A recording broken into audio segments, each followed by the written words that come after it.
Welcome to the PreSnap Podcast presented by LineStar. Week 1 of NFL action. It is football time. Football's back. It's Welcome here. back, football. We are ready to sit down at our couch, consume some adult beverages and some potato chips, and I'm get down. ready for this slate of games we've got on Sunday, because we've got some great games with some great storylines in them. Sounds like a good Sunday to me. Today we're going to be going over your daily fantasy plays for the main slate on Sunday. We'll also get to our touchdown calls later in the show. We're also breaking down sports injury news that is crucial when you're making some decisions for today. We'll get to that.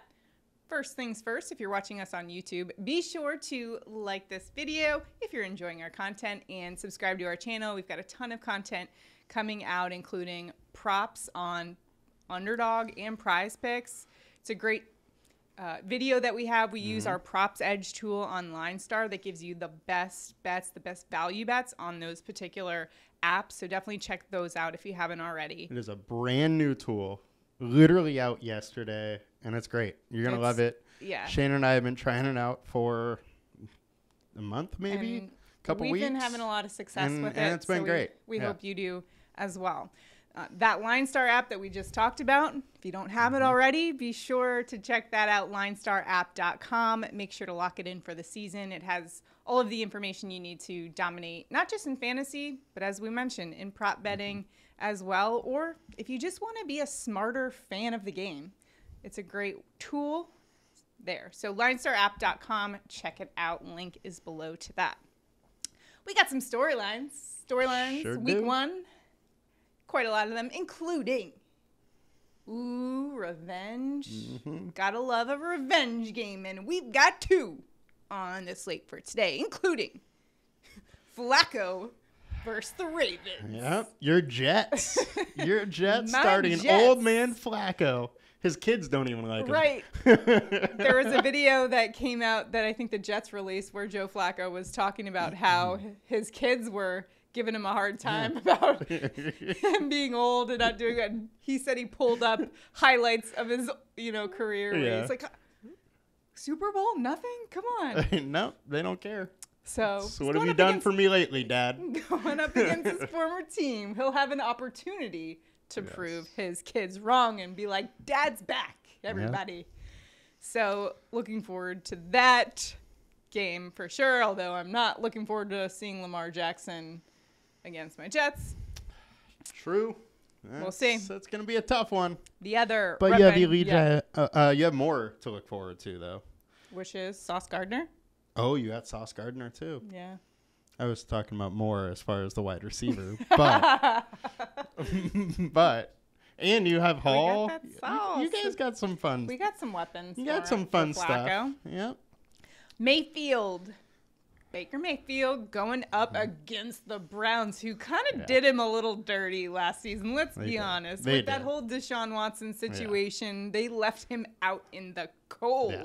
So he's got to feel good about facing them for a little payback. Oh, absolutely. Like, the Flacco versus the Ravens, like, it's been Right. long enough. It's whatever. He won a Super Bowl. It's not like they did him dirty. But Right, with the this one. Browns, he's going to have a little chip on his shoulder for sure.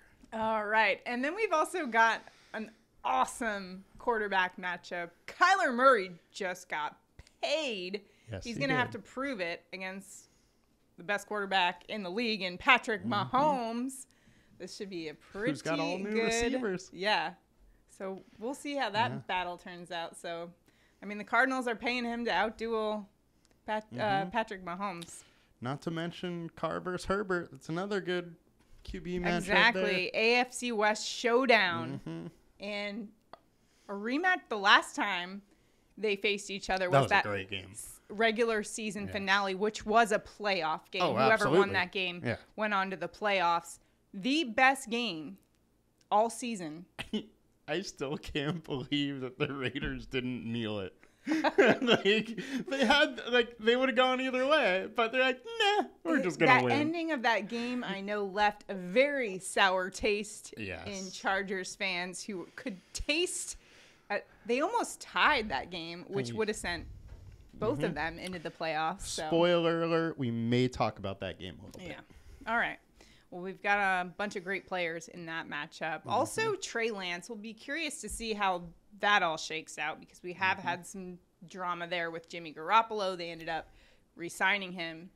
So we'll see Trey Lance, though. He's the guy. He is the guy. I'm excited for it. Packers, Vikings, which may be more interesting than people expect. We got an NFC North battle. Now, they did split the 2 games they played last year in the regular season. You know, Aaron Rodgers looking, for another repeat performance. And then you've got a much improved Vikings team with a new head coach in Kevin O'Connell. And that's what I was going to lead to. There's not to mention there's a lot of changes on both sides. Head coach change, offensive scheme change in Minnesota, and in Green Bay, Devontae Adams is gone. Right. And so what is that team going to look like? How are they going to change? There obviously has to be changes. But I am excited to see, and this week is going to answer a lot of questions there. I mean, Aaron Rodgers is still going to bring it. I'm sure he had his preseason ayahuasca trip, so he'll be good to go. If he did, I'm betting MVP right now. And our primetime game on Sunday is the Bucs Cowboys, where the Cowboys are home underdogs, which that's interesting. We'll also see Tom Brady. After, he took some time off, something's going on in his home life. Whatever it is. Will that affect him on the field? Because he's 45, man. Exactly. So some great storylines that we will be looking out for. Now, I thought we would start things off a little lighthearted because I know everyone finished up their fantasy drafts this week for season long. And one of my favorite things is to look up some of the funniest team names that people come up. People are very creative out there. I love some and of them. And the internet always brings it with these. So I thought I would read you some names and get your reaction. You can give me like thumbs up, thumbs down. What do you think about each? Fantasy football team names for 2022. Country Road, take Mahomes. Meh. Yeah, that's all right. That's all right. Hit me with your Prescott. Yeah, that's fine. Stafford Infection. That is so bad. So wait, do they have Stafford? They're saying like their team's gonna suck. Is that what they're saying? He's gonna infect other teams and destroy their immune system. I don't know. Like Stafford's COVID? Oh God, maybe infection's not a good thing to name your team post. I don't know if they fully thought about that one. A Tannehill to die on. If you have Tannehill as your quarterback, you are going to die. All Barkley, no bite. All right. I like it. Hot Chub Time Machine. That's awesome. One of my favorites. Catalina Wine Mixin. That's a good one. That is a good one. Hooked on a Feelin'. That's an oldie, but a good one. Yeah. 50 Shades of Trey. Not bad. Forgot about Trey. And Ain't No Waller Back Girl. Ain't No Waller Back Girl. That is a good one. I like that. Also like this one. Alave Garden. That's good. When was the last time you've been to Alave Garden? It's been a while. One of my buddies texted me yesterday in my home league. Old roommate of mine a while ago. He was mad at ESPN because they denied his team name. Uh-oh. Do I want to hear it if they denied it? Chubby Chasers. Oh, my God. They denied it, though. I didn't know they could deny I didn't either. Names. I couldn't believe it. I mean, I've seen a lot of questionable team names. In this league, there is one that's much worse, but it's been his team name for a while. So maybe it was just grandfathered in? I don't know. Interesting. It's just weird. Interesting. Yep. Some funnier ones. Kyler's Film Club. In reference to him not watching the contract original contract where they wanted him to have in there that he had to watch film. And there was rumors that he was playing a lot of video games. And we have graphs to show that he was. Sure do. Zach's PTA Party. I love that one. That is so good. Oh, boy. Oh, Zach Wilson. That's a good one. Sad he's out. Hey, he'll be back. Yeah. He'll be to your PTA meeting soon. Speaking of Zach Wilson, one of the many players that are injured heading into week 1. So right now we're going to take a look at some of those injuries around the league that will impact season-long fantasy and daily fantasy. So we're going to Sports Injury Central, and the Pro Football Docs there have some great analysis. Check them out, sixscore.com, where every week they will be providing 6 scores for all the players and the teams as well, so you can see how different teams match up against them in terms of player health, which is very useful. So we'll first take a look at the Saints at Falcons game. In that one, we've got Michael Thomas. Now, he's recovering from that injury all season. He was practicing on a limited basis. However, in talking to Dr. Chow, he's more confident in him now, having seen some film that indicates that he's been doing better in terms of his mobility and shifting and putting weight on different legs and that sort of thing. Traquan Smith did not practice, dealing with a groin injury, and Drake London for the Falcons was limited as he works through a knee injury. So some things to take note of there. Of course, Drake London, I'm excited to see him and what he does for the Falcons. It absolutely is going to be interesting to see how he performs. Yeah. Honestly, outside of that, none of the news really is that Not surprising or that interesting to me. 49ers at Bears. We got George Kittle didn't practice Wednesday with groin issues. However, I don't think that will be an issue come game time. Haven't heard any reports that indicate it's significant. I haven't either. This is something to watch, though. He is day-to-day officially. So, obviously, without him, it is a big hit to the offense. Definitely. And a bump up for the receivers. Steelers at Bengals. Deontay Johnson was a limited participant in Wednesday's practice. He's working through a left shoulder injury he suffered in the preseason finale. So the Pro Football Docs give him a 6 score of 88. And based on video, they say Johnson appeared to suffer an AC joint injury and is likely to play in week 1, but may require, they say, a pain-numbing injection. So that's their take on it, that he might be on the field. Unfortunately, I know a little bit about AC joint injuries. I've Oh, had no. multiple. He can totally play through it. It is a pain management thing. He's not at risk of hurting himself further. Okay. He should have full movement with his shoulder. It is just if he can handle the pain. Next up is Eagles at Lions. We're looking at Miles Sanders in this one, and we have good news here. Full participant in practice. He had been dealing with a hamstring injury. All go for Miles Sanders in that one. Next game, Patriots at Dolphins.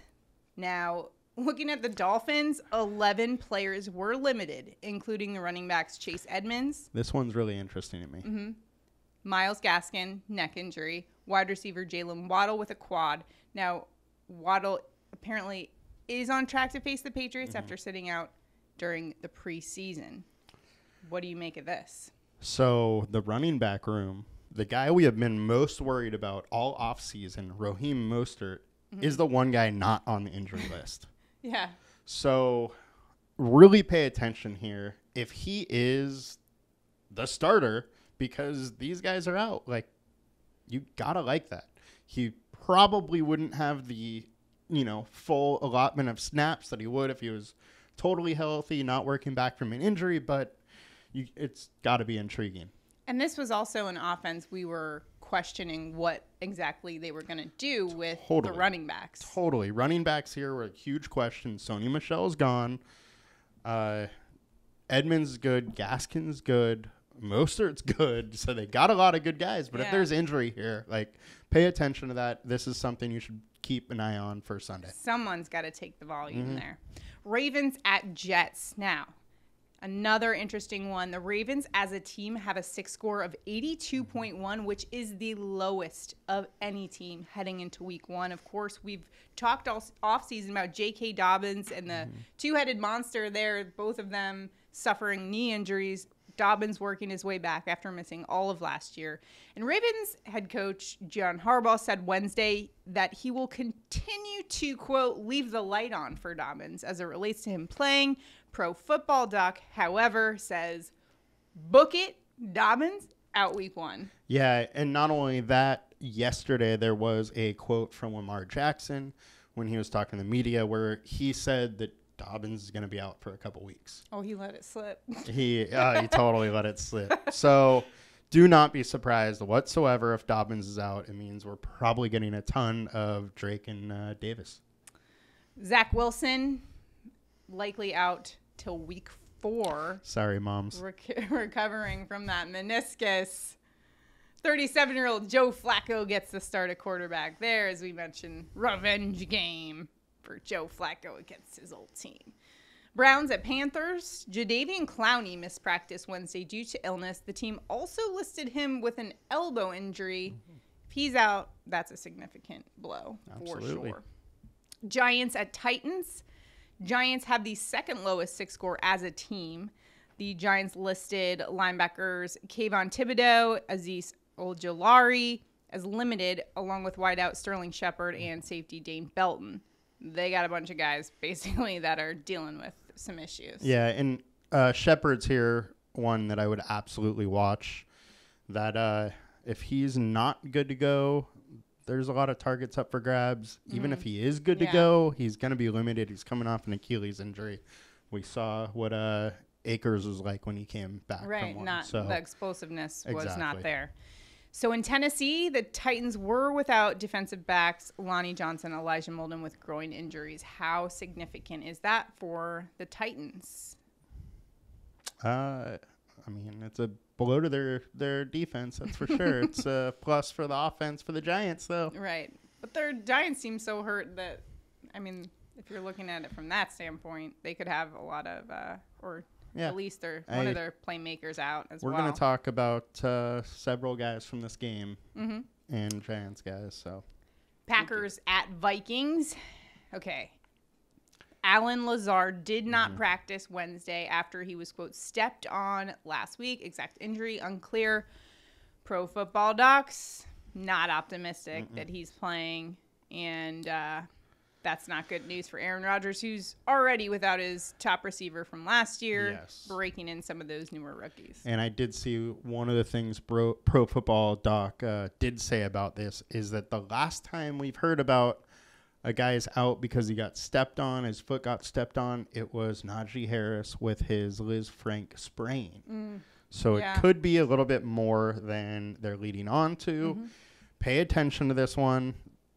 The wide receivers are very interesting if he doesn't go. Sure. Unfortunately, we probably won't know until the morning game's already going because it's an afternoon one. So pay attention to that one for sure, because someone's going to be catching passes from Aaron Rodgers if it's not Lazard.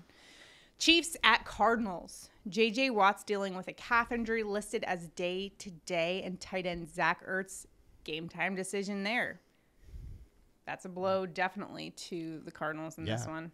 We're going to mention it later as well, but as far as their wide receivers 1 and 2 are under 5'9", so they might have issues in the red zone without Zach Ertz. Raiders at Chargers. As we mentioned, we are looking forward to this one. However, J.C. Jackson continues to not practice, dealing with that ankle injury, not expected to play there. And again, you got a Derek Carr, underrated quarterback who 100%. Can let it fly. So this game's an exciting one. Yeah. And going way under. Bucks at Cowboys, not on the main slate in this one, but worth mentioning. The Bucks had 7 players listed on the opening injury report, including Chris Godwin, who actually was a full participant in practice. Keep an eye on that situation. And then Cowboys wide receiver Michael Gallup is out. Look elsewhere for your wide receiver options there.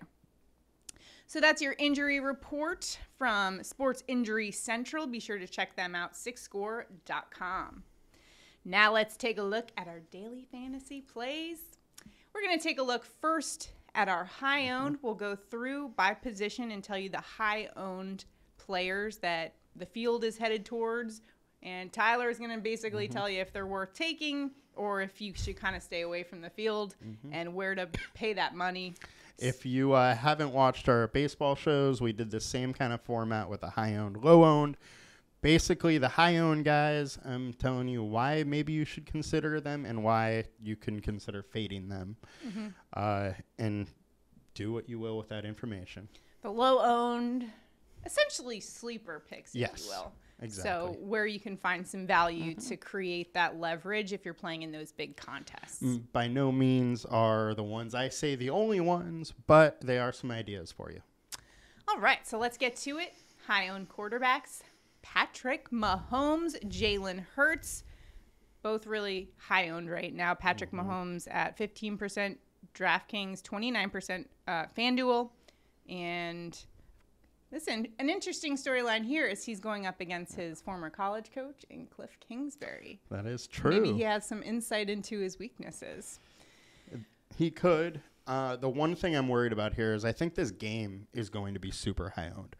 So if you're using Mahomes and then stacking some of the receivers or maybe a Travis Kelce with, say, a Marcus Brown or, somebody on the other side, that stack could be super high owned. So Mahomes is owned, but if you use those options also, you're just adding to some correlation between all the high owned lineups. With that said, Mahomes is in a great spot. Oh, yeah. Arizona secondary, not good. Very beatable. We only have them we have Mahomes a 3-star alert rating, which isn't great, but he's going to be fine. The big question here is his receivers. Arizona has been tough on the tight end, so Mahomes may have to lean on these receivers that he hasn't played with before. Interesting to see that offense without the cheetah in the mix there. It is. I actually think Mahomes may do better in it because he can spread the ball now. Like before, he had to go to Kelce, he had to go to the cheetah, and now he has several pass catchers that catch the ball and do different things. It may be hard to pick which one is going to have the game from game to game now. You mentioned that, and actually Patrick Mahomes said in one of the press conferences recently, sorry to all you fantasy owners, but there's going to be a different star every game. Yeah. That's just how they're approaching the offense. Totally. I mean, they drafted Sky Moore high. They got Juju, who's likely the number one. MVS is a great deep threat, but outside of that, we haven't seen much from him. McCole Hardman has been kind of a gadget guy, so who knows? Well, we do know that Mahomes has dominated in week 1 starts.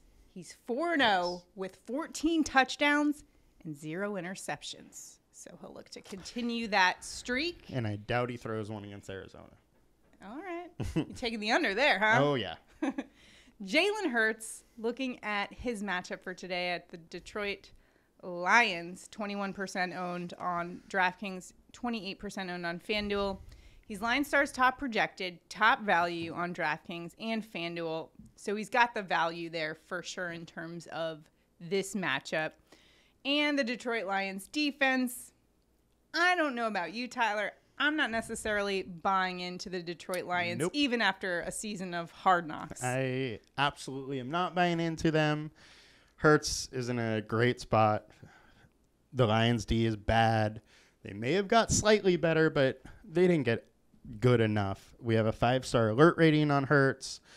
My one worry for Hurts is the fact that there's a good chance Philly could dominate this game. They won 44-6 at Detroit last year. Not saying that's going to happen again because that's just a crazy blowout. But in that huge game, Hurts only had 100 yards passing and 71 yards rushing. So he wasn't needed against them. That could happen again. I doubt it. I would never expect this team to score 44 with the quarterback not getting a touchdown. But it is in the realm of possibility. They do lean on the run when they have a good lead. So it is something to think about, and it's probably not going to be Hurts running the ball. So it's really a super 5-star alert. Almost too good of a matchup there. That is my worry with Hurts. He is in a great spot, so you absolutely can't play him. He is too cheap for the output he could have, but there are some reasons to be cautious. Next up, we'll look at our running backs. Our high-owned running backs for daily fantasy, we've got Christian McCaffrey, Saquon Barkley, and Jonathan Taylor. Christian McCaffrey, not that surprising to see him. He was a lot of people's number one overall pick in fantasy, season-long fantasy. Yep. Today, or Sunday, going up against Cleveland, 35% owned on DraftKings, 21% on FanDuel. He's LineStar's top projected, consensus top projected. Not by much, though, just edging out JT there. But Browns defense, their last season they broke in some new starters. They ranked 15th in fantasy points allowed per running back. So pretty pedestrian numbers there. Now they say they're much improved, but we'll see how that looks. And I think they will be better, but McCaffrey's fine. He can beat anybody. Highest projected on LineStar with 4-star alert value on him. He is the only running back in the league that can give you 20-plus fantasy points without getting a touchdown. He catches so many passes. He has so many ways to score that he is fine game in and game out. Right. The question is, can he get in the end zone, which that really gives him the big boost you need. And I think he's a good play today. He's high-owned. He's a little cheap for the player that he is.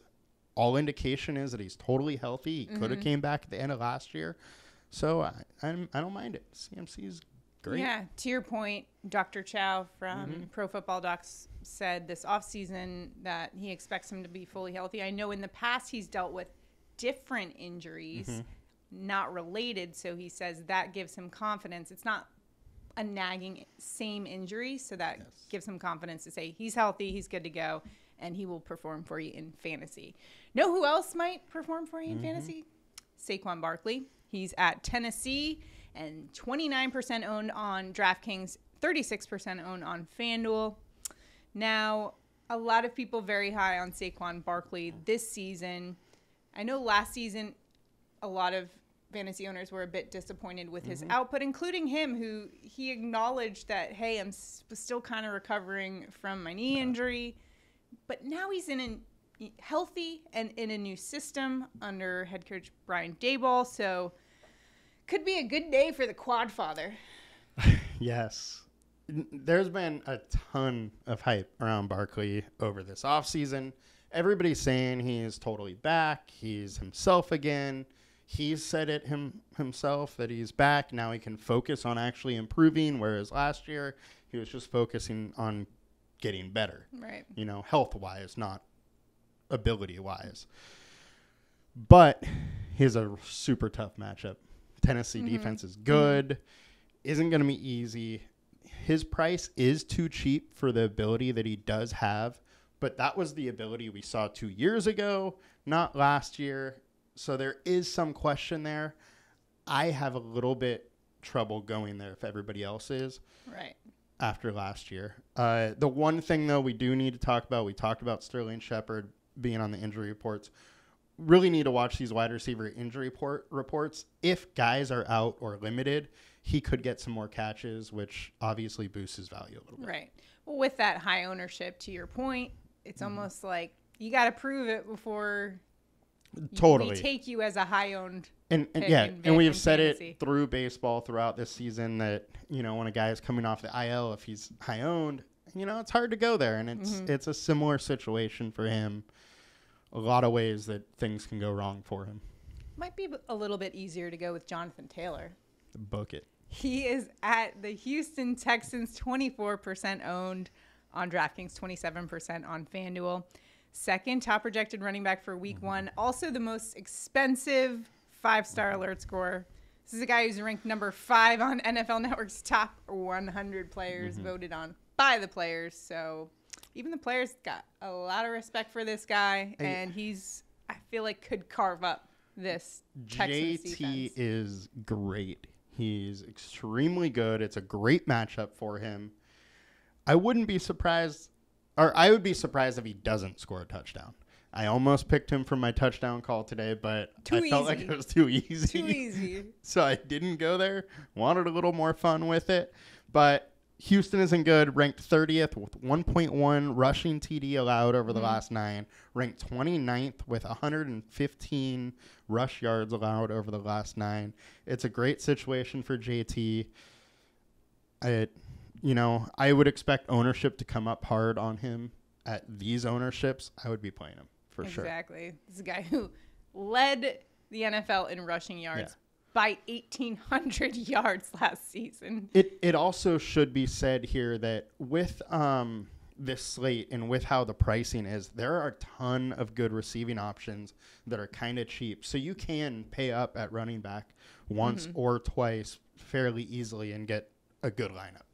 High-owned wide receiver now. We've got Rondale Moore, Michael Pittman, Jahan Dodson, Justin Jefferson, and Devontae Adams.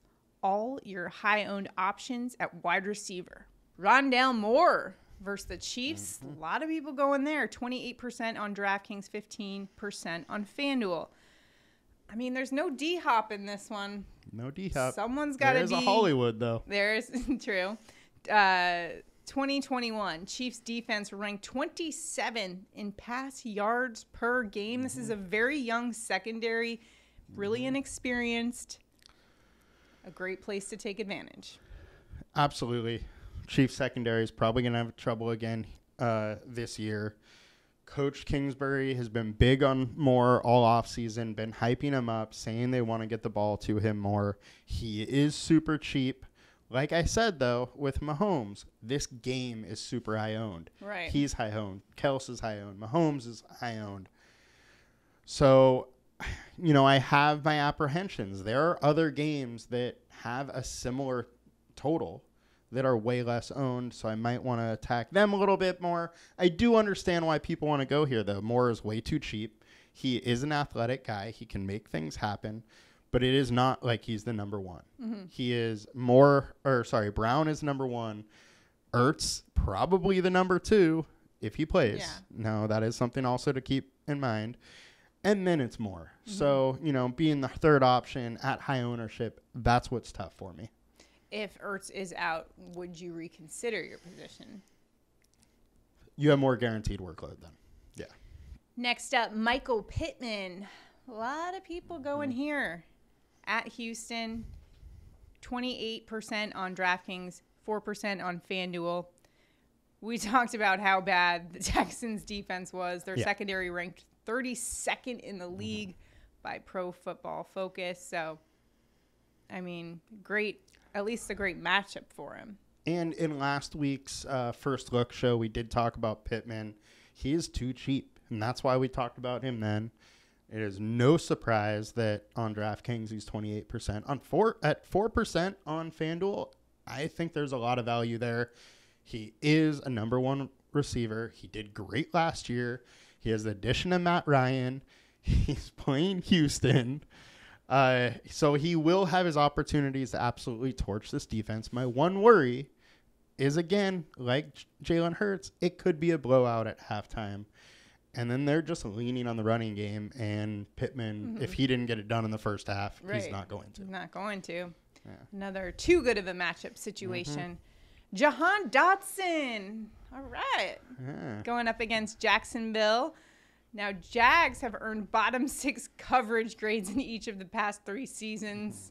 They could be a little better, but a lot of people going to the rookie here. 30% on DraftKings, 19% on FanDuel. What do you like about this play?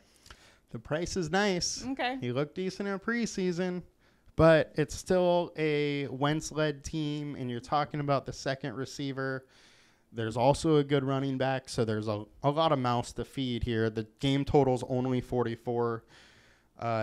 He is super cheap, so I understand why they're going here. The projections are going to look nice.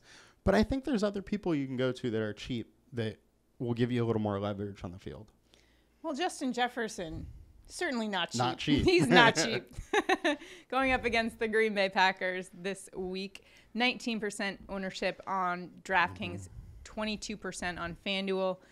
Hey, he's the top projected wide receiver for week 1. Also the top value play on LineStar. He's got a 5-star alert in this one. The Green Bay defense, 22nd in fantasy points per game allowed to wide receivers in 2021. Yeah. Now they do have some good players on their defense, though. And a lot of that was without Jair Alexander, who is back, who is a huge help to the secondary as a whole. can pretty much erase most team number one wide receivers. Jefferson, however, he can beat anybody. He can beat Alexander. He has in the past. The other thing to note here is that it is a new offense. We talked about it briefly earlier. It's a Kevin O'Connell offense. They're expected to pass a lot more, so there could be some more volume here. I like Jefferson. He can beat anybody, but it is not an easy matchup for him going against Alexander. All right. So next up is another pricey receiver here, Davante Adams, going up against the Chargers. He's now in a new home with his college. Yeah. Were they buddy? roommates? Best friends. They're BFFs. BFFs. They're basically like stepbrothers Sharing style. Ubers together. Did you see that? Were they? Yeah. Hunter Renfrow ordered an Uber for, it was him, Carr, I saw that. Renfrow, and there was another player who's a big guy. And he it was ordered the cheapest one. He ordered the X. Renfrow, the smallest of them, is sitting in the front. And the three big guys are all like squished like this. Well, going up against this Chargers team, he's going to try to create a little more distance than that, cramped Uber. I like that. Like Good that work. transition. Yeah. Well, the Chargers secondary, one of the most improved units, though, in the NFL. Given that, what do you expect from Davante Adams on a new team against a Chargers defense that's good, although we don't know about J.C. Jackson? First of all, let's go to the Adams joining a new team. I am not worried whatsoever about him joining a new team. One, college teammates with Carr. Two, he is possibly the best receiver in the game. So I have no worries about that transition. I think he will be fine. I also really like this Raiders versus Chargers game. It is going low owned. The Charger D is good, but their offense is hyper aggressive. A lot of times going for it on fourth, putting their defense in bad situations and the Raiders offense in good situations. So with that, this game will be a target of mine. So you're interested in him Absolutely as a play? Interested in him as a play.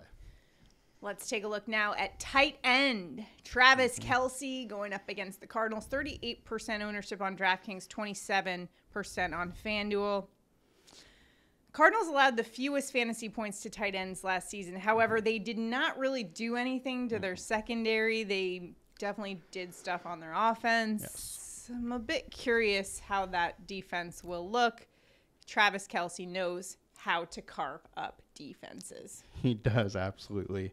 And with so many new wide receivers in the wide receiver room, I could see the Chiefs or Mahomes really trying to target Kelce, but Arizona has been really good against the tight end.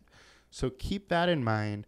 Also, used to be the Hill and Kelce show. It was just those two. There are some more mouths to feed. At this ownership, I have a hard time going there. There are a lot of other guys you can pay down. Andrew's going against your Jets. A lot less ownership, just as good of a chance for a touchdown. And another note is that Arizona allows 28% less fantasy points to tight ends at home. So. Yeah. And like Patrick Mahomes said, there's going to be a new star every week. It might not always go to Kelce with him trying to spread it around a little bit. It's the simple thing that there are more mouths to feed now. It is not just Kelce. Kelce is the most established. He will be the heart of the offense most weeks. It just isn't the easiest matchup for him. All right. Every defense knows it too. Speaking of defense, your top-owned, projected-owned defense is going to be the Steelers at Cincinnati, 17% on both DraftKings and FanDuel. I do need to make a note here about weather, because this could play a role. Showers and storms are in the forecast here in Cincinnati. That being said, do you like the Steelers play? Going up against Joey Burrow? I don't mind it. Okay. The reason being is they are super cheap. We know their defense is elite. Joey Burrow is great. He's really good. If there's rain, it's only in the Steelers' defense favor. But their D is too low a price. Joey B will take some chances, so there are some turnover opportunities there. He will get sacked, although they did improve the line a bit. However, yes. But defense for me is just such a fluky thing. Yeah. Really hard to project for fantasy points. And so with that being said, I have a hard time following a chalky defense just because there's so many questions, so much in the air that you don't really know. You really need to get a defensive touchdown, which isn't projectable. Right. You know. Let's look at your high owned for daily fantasy on this main slate. Now let's take a look at the low owned. These are more sleeper plays, really good value plays where you can find some leverage. Let's take a look at quarterbacks. And Derek Carr against the Chargers in that AFC West showdown. We've got Justin Herbert and we've got Mitch Trubisky at the Bengals. Derek Carr going up against the Chargers. This is that AFC West showdown between Carr and, of course, Justin Herbert. It's going to be an interesting one. Now, the Chargers ranked 16th in fantasy points given up to quarterbacks last season. Fairly pedestrian numbers there. A much improved Chargers defense, though. Derek Carr, however, I believe was one of the most underrated players last season. He is really good. He hasn't really had the plethora of options that he does this year either. I don't think they trust Josh Jacobs that much. So it's going to be in Carr's hands game in, game out. It's the second highest total of the week as far as the game total. 5-star alert score. He's the second highest value option on LineStar. And, you know, they added Devontae Adams. It helps a little bit. Yep. BFFs. He's still cheap. And, you know, the ball's in his hands to win the game. And he's going to have to score points to beat the Chargers. Exactly. And you mentioned the Chargers. That's another. Got to look at Justin Herbert. A low-owned play. When Justin Herbert is a low-owned play, all right, 7.5% ownership on DraftKings, 4% on FanDuel. The Raiders, 17th fantasy points given up to quarterbacks. And this is a guy who has the fourth shortest odds for regular season MVP. He's absolutely going to air it out. And a lot of people, like I mentioned, a favorite for MVP this season. He's been getting a ton of love all offseason. And now we're coming into week one in a good matchup, and he's not getting love? Like, how does it even happen? Yes, he's expensive, but it's absolutely crazy to not like him. He has great weapons, plenty of places he can go to the ball, throw the ball. He has an aggressive coach, which is also a big thing because then it gives him more opportunities to score and to push his offense here. We have a high-scoring game, 4.5 alert score. You got to like him. How about Mitch Trubisky, which is, when I saw that, I was like, Tyler, are you drunk? Going up against the Bengals. He's under 1% owned on both DraftKings and FanDuel. Last season, Bengals ranked 13th in fantasy points to quarterbacks. Not bad. Now watch the weather on this one. Trubisky, I would trust him less if there's a wet ball. But hear me out. It's a wild one. This is a risky one. But we have seen huge games from Trubisky in the past. He has major rushing upside. He has way better options than he's ever had. You're talking about 3 really good receivers and Najee Harris, who's a great back out of the backfield, a pass-catching back, right, and a good tight end. He has never had an offense like this. Is he the best quarterback in the game? Nah, not close. But fantasy-wise, scoring is broken. Rushing upside is huge. He has that. He's in a decent spot. Cincinnati D is not good. Their offense is good, which could score some points and make Pittsburgh score more as well. Every time I think of Mitch Trubisky, I just think about how he got taken before Deshaun Watson. It's crazy. Kind of crazy. But he has a lot of skills. He just spent a year behind Allen, who's a little bit more of a mobile quarterback, a little more similar to him. He could have learned. He's in a new system with a good coach, which he never had at the Bears. There's upside here. He had stretches with the Bears where he looked great. Totally. It was just very inconsistent, up and down. The ups were pretty up But there, it's though. the Bears. The Bears. Like, Exactly. The Bears have... Sorry, man. Eric, Peter, but they've been really bad for a while. So those are your quarterbacks. Let's take a look now at our running backs, our low-owned running backs. Antonio Gibson against Jacksonville Jaguars. Aaron Jones and A.J. Dillon are at the Vikings. Derrick Henry going up against the New York Giants. And Dameon Pierce going up against the Colts.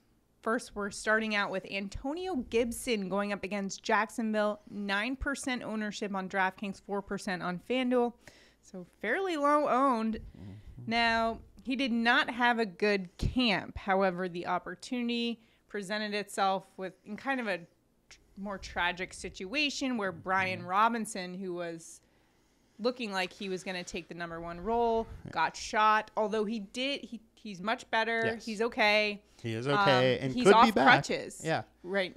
Ron Rivera said he's off crutches today. So he got very lucky. It's turned out to be a good story. So now, though, the opportunity there for Antonio Gibson.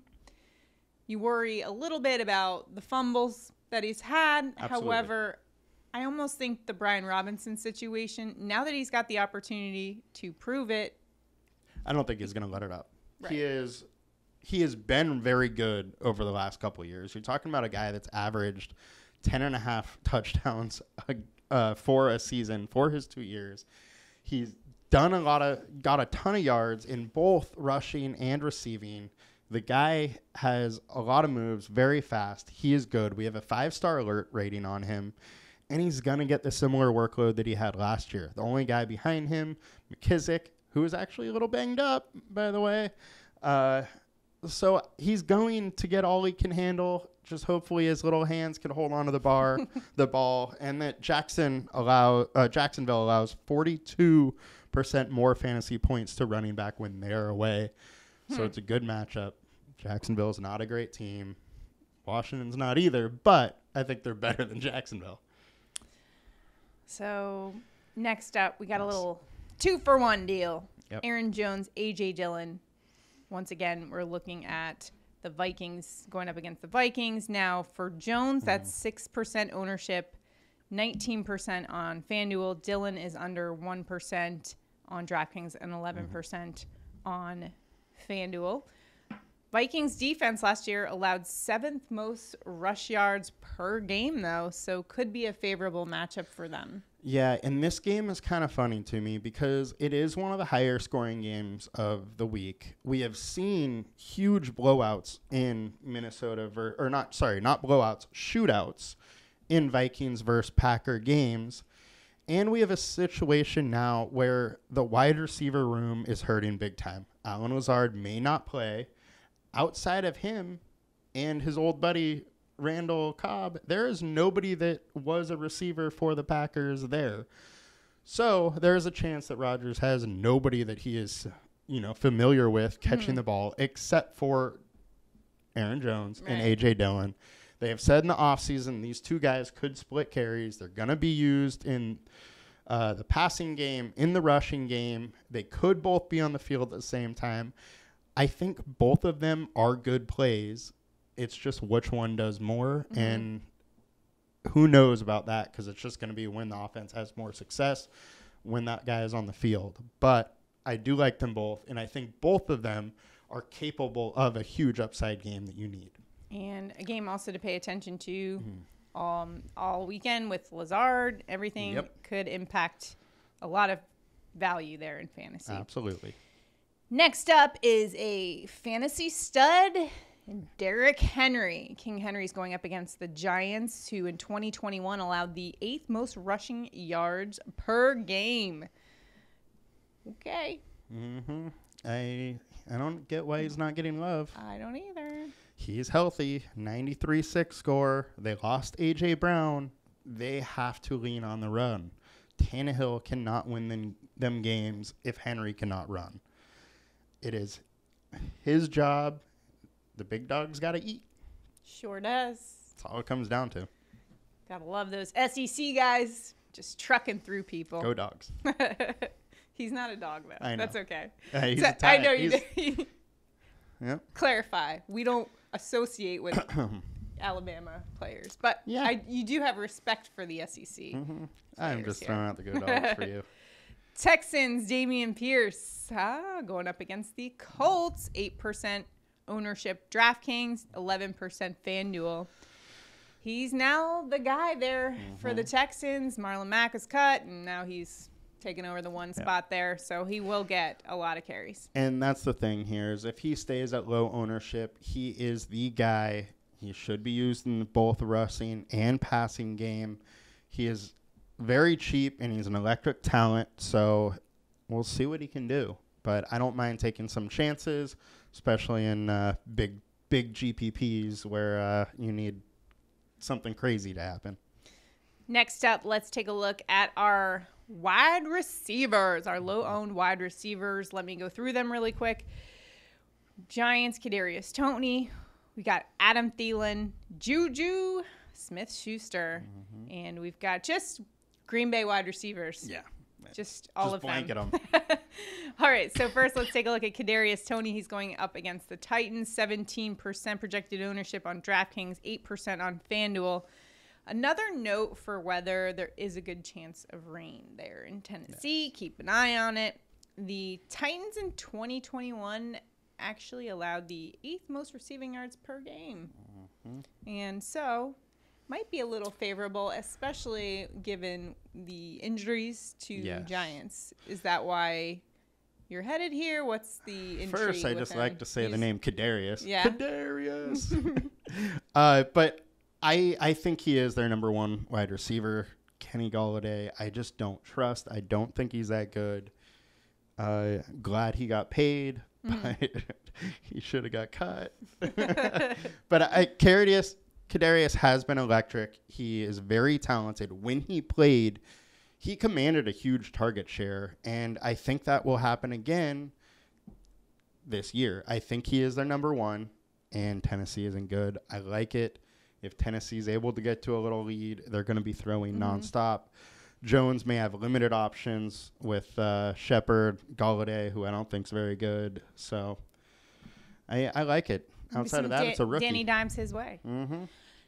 Next up, Vikings, Adam Thielen going up against the Packers. 9% owned on DraftKings, 10% on FanDuel. We've been bullish on Adam Thielen this whole offseason, especially for season-long fantasy and best ball. Because we really see a much improved Vikings offense under Kevin O'Connell, who we believe will get these receivers the ball, including Thielen and including this first week's matchup against the Packers. What do you like about Thielen? Thielen has excellent history versus the Green Bay Packers. So that's one thing you got to like. The other thing, Jair Alexander is likely on Jefferson most of the time. Should free up Thielen a little bit more, giving him that better matchup. So the other thing is this is a good game to target. There's going to be a lot of points scored. We've seen Vikings versus Packers have blowout games, and I think it could be another one of those this week. All right, next up, we got the TikTok star himself, Juju Smith-Schuster, going up against the Cardinals. 2% projected ownership on DraftKings and 5% on FanDuel. Now, this guy's coming off the worst statistical season of his professional career. However, he missed 13 games due to injury, so he's looking to prove people wrong this season. He's got something to prove, and he's healthy and on a new team. Yes. What do you expect from in this one? So Juju is likely the number one. He has had a couple tough years in Pittsburgh dealing with injuries. He still has a knee that is giving him some issues here, but he says it's fine. Arizona D is terrible. Game is super high scoring, but yet he's getting no love. A lot of mouths to feed in KC, but I think Juju's the one that's going to be fed first this week. All right. Maybe he's doing some. Do you think he's doing TikToks with Jackson Mahomes? I haven't looked, but I feel like they got to bust that out before the season starts. It's what the fans want to see, you know? The ultimate duet. It's terrible. Green Bay wide receivers going up against Minnesota defense last season. First game, MVS and Adams both over 100 yards. when they faced the Packers. Second game, Lazard and Adams both had over 70 yards and a touchdown apiece. So last season, the receivers did awesome against the Minnesota defense. So could be a repeat performance for, even though those guys are young, inexperienced, and he doesn't have Adams anymore. Could be a good play there because somebody's got to catch balls from Aaron Rodgers. We got a 47-point total, and Allen Lazard might not play. Him and Cobb are the only ones returning in that receiver core. So you got to kind of be interested here if Lazard doesn't play. I don't know which guy it's going to be. Is it Dobbs? Is it Watkins? Is it Cobb? All of them are firmly in play. They're going to get some action. So one of them needs to step up if the Packers are going to have a chance. The one thing I would say is that Rodgers does like going with the familiar target. So his old buddy Cobb, there's a good chance he's the one, and he is super cheap this week. Dobbs has been a preseason darling. Huge upside. Kind of got to like that too. I get nervous, though, with the new guys. I feel like if they drop one ball, Aaron Rodgers is not going back to them. He's not. Totally. The one thing I would say, though, is he said a lot of really good things about Dobbs in the offseason. So I think he has some confidence in him. Now let's take a look at our top tight ends for our low-owned guys. And it's going to be Zach Ertz. Keep an eye on if he plays. And TJ Hawkinson. Another great fantasy football team name. Hawkinson, some loogies. That is a good one. That's a good one, right? Yeah. Nice little dad joke. So Zach Ertz, 7% ownership on DraftKings, 6% on FanDuel. So we've talked about the defense of the Chiefs and how questionable that looks, especially, their secondary. So it's a pretty good matchup for him if he plays, right? It is a good matchup. It's a high-scoring game. KC has been tough against tight end, but I think that's more so just because the secondary has been so bad. Ertz is super cheap, and the Arizona wide receiver 1 and 2 are both under 5'9". So in the red zone, it's going to be Ertz or Connor. They don't really have that many options unless Brown or Moore can get really open in a very short distance. So I think Ertz is going to have his chances. He's also been targeted a ton since he came to Arizona, especially without Hopkins. Next up, TJ Hawkinson. Hawkinson loogies for your fantasy team. I just thought that was a funny one. I was going to try to sneak it in there. It is a pretty good one. Detroit is going up against the Eagles. 3% ownership on DraftKings, 9% on FanDuel. Last year, the Eagles gave up the most touchdowns to tight ends and second most fantasy points. Whether they are improved this season, not sure, but TJ Hawkinson in a good spot. Absolutely. Philly's been bad against the tight ends. They heavily upgraded their secondary. However, tight ends still could be a little leaky. 32nd in touchdowns allowed over the last 9. 26th in yards allowed to tight ends. The Lions are going to have to pass. You got to like Hawkinson a little bit here. Next up is defense. Taking a look at some low-owned options for your defense here. We've got Washington against the Jags and the Giants at Titans. What do you like about the Commanders? I used the correct team name there. I know. I totally thought I was going to blow that one. I even wrote Commanders down to make sure I got it right. But let's start out. For defense, I don't like to pay up for defenses. I like to pay down and kind of hope I get lucky like we talked about earlier. Touchdowns, defensive touchdowns or special team touchdowns can be kind of fluky. That is the big reason why I like to play down. I think the Commanders are a decent spot. They're going against Jacksonville. Not a great offense. We saw Lawrence was turnover prone last year. He could be that again in the first game. As an offense, Jacksonville wasn't good. They averaged under 17 points a game. We have a low total expected here. I think it's a good spot for him. How about the Giants? It's another one where we have a That's low a risky total one, spot. right? It's low total? It is low total. It is a little bit more risky because that guy called Derrick Henry. Yeah, that's him. And also the weather. We have to mention the weather for this one. Good call. I want to keep bringing that up because just double check that. Sometimes we forget about the weather conditions playing a huge factor in some of these calls. So if the Giants can slow that run down, Tennessee is going to have to pass. They lost A.J. Brown. It's going to be in Tannehill's hands, and I don't trust him to win them a game and not throw interceptions. Yeah, and Giants, have a new look this year. They do. It seems like they have a little bit of swagger. We'll see. I don't mind it. I mean, when you're paying down at defense like this, you're kind of hoping for something to happen. So we got through it. Our first week one look at daily fantasy. We just went over your high owned and your low owned options, all of that information, especially ownership information, which is so crucial when you're playing in those big contests in order to create that leverage, all available on the LineStar app. Link is below to that, linestarapp.com. Go check it out. Lock in your subscription before the season starts so you can help yourself win some money out there in these daily fantasy contests. It will also help you in your prop bets. Brand new tool, Props Edge, will help you tremendously in Prize Picks, in Underdog, and just if you're betting in the sports books as well. It has the best bets. You can run through all the different categories and sort by different things. It's a great tool. It's helped both of us tremendously when we pick every day. You can see the line. You can see our projection. Can see the alerts that are going for the player or against the player, and then make your decisions based on it. And that being said, we are doing a show every week where we go over the 5 best bets on Underdog and the 5 best bets for Prize Picks. Those shows on our YouTube page. So make sure you're subscribed to our channel and also sign up for notifications so you know when those come out. A lot of times they take those really good bets off, so you want to get in early on those things. So definitely sign up for the notifications for that video.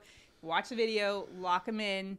Those are some of our best bets. And just tail us on there, or you can fade us too. But it's a great show that gives you several ones that we've made this week. The lines have already moved or been pulling off. So it's going to keep happening all year with this tool. Fun show we've got for you and a lot of other content. So make sure, if you haven't already, subscribe to our channel. And if you enjoy this content, give it a like, comment below. If you have any questions about your fantasy lineup, we're here to help you. We want you guys to win out there with the tools that we have, and we are help you out in your season-long fantasy too. Drop your comments and questions below. Now it is time for our first touchdown calls of the main slate. So, Tyler, where are you headed for your touchdown call? Week 1, baby. Let's go. I'm going to one of my low-owned running backs. This guy has got a ton of heat all off season, but he's going to get in the end zone week 1. That is Antonio Gibson. He has averaged over 10 touchdowns per season, and he has a great matchup against the Jaguars. He's going to get in the end zone week 1.